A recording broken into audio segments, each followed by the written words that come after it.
Well, I mean, it's kind of chose me, I think, you know. I didn't have a plan, actually. I was just traveling. Mm-hmm.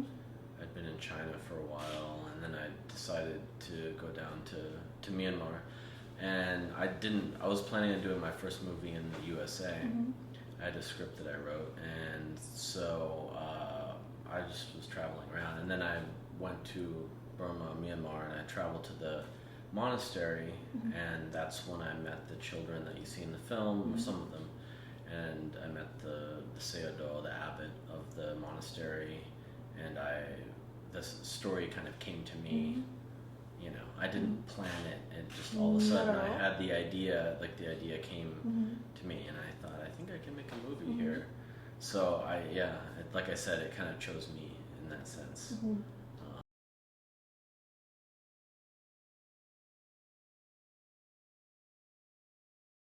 I wanted it to be, it's hard to say because one of the main reasons that I wanted to do the film to begin with was at the time in Myanmar there wasn't a strong native cinema in the sense of they didn't have the equipment and didn't have the training. They were I mean, they make lots of movies, but they're very fast and quick, and usually comedies.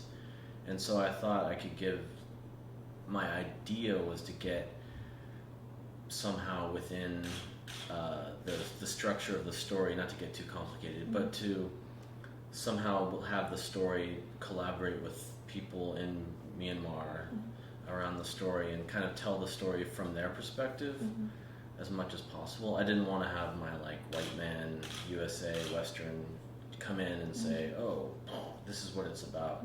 So I wanted to kind of let the story tell itself through me. So you know, one of the greatest compliments I got was the first territory we sold the film to was Taiwan, was an Asian market, you know. And also many people say it seems like it's an Asian film, which it was what I wanted to do. I didn't want to give this kind of over, because it's very different.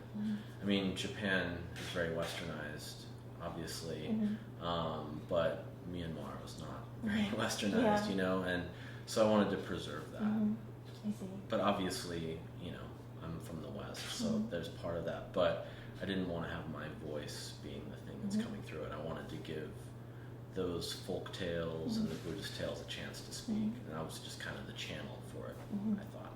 Yeah.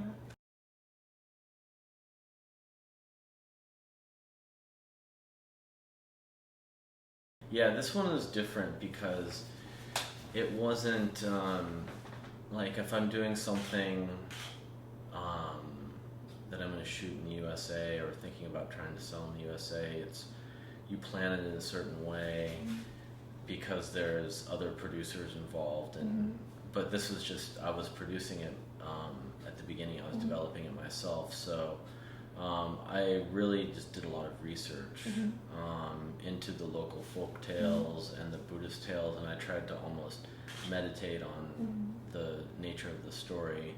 And so it's very structured and everything's thought out, planned. It's not just kind of a document. It feels like a documentary in parts, but it's not a documentary. But I wanted to let the story be a little bit more loose than you normally would if you were doing something that needs to be in a certain way, in a certain narrative way. And that's also the Asian storytelling, specifically Buddhist storytelling, isn't like this A, B, C, and then everything ties up at the end. It's very different because there's, you know, in the Buddhist thought, there's multiple lives. So if you do something in this life, then the karma may not come until the next life. So that's why the story also feels different, you know, from what I normally would write, as from like say a Western perspective.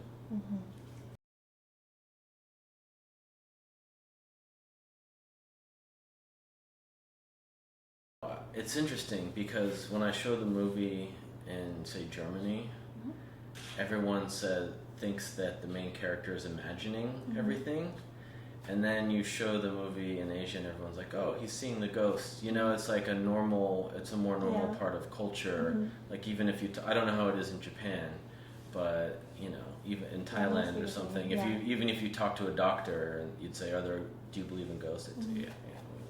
So that perspective is very different.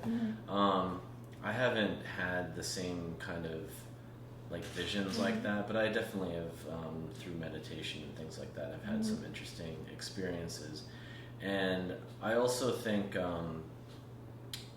like in India, for example, I've spent a lot of time there, and as I like to say that like all the gods, you know, they have many gods there, and I'd say like the gods are real there.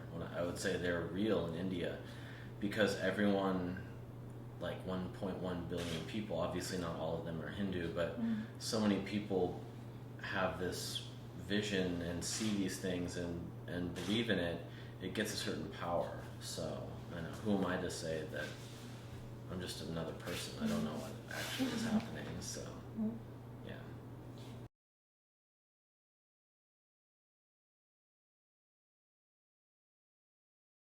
And part of the reason I wanted to shoot the film there is because they hadn't seen any movies before.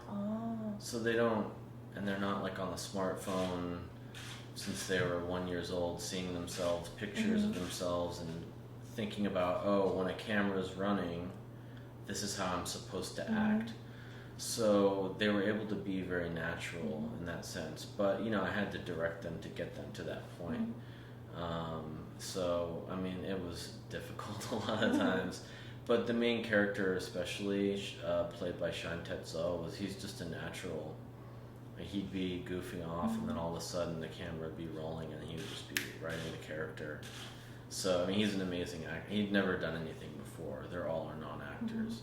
So, but I mean, a lot of it was just getting them to sit still because they're children and they want to run around and do things, you know? But yeah, it's just about kind of understanding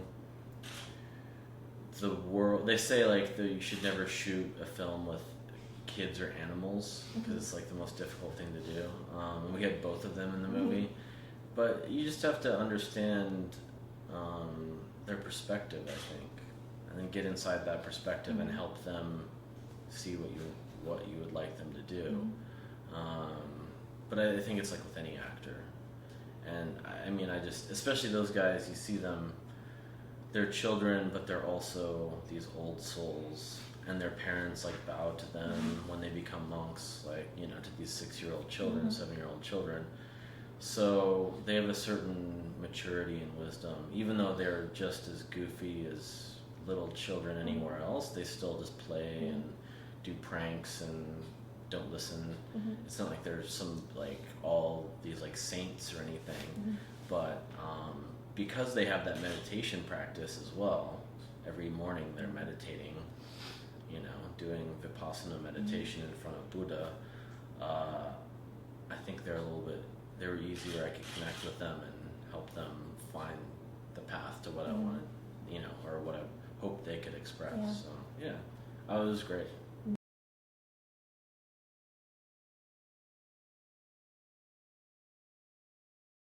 It seems like the hospitality is really like some festivals you go to and you just kind of show up and they put you somewhere and there's not really a schedule or anything, and so it's nice to be here. And you know, I knew about Nara before, and I'm always interested in history, so to have a chance to come here and show the film, also where there's all this Buddhist culture nearby, and the what is it, Todaiji, like the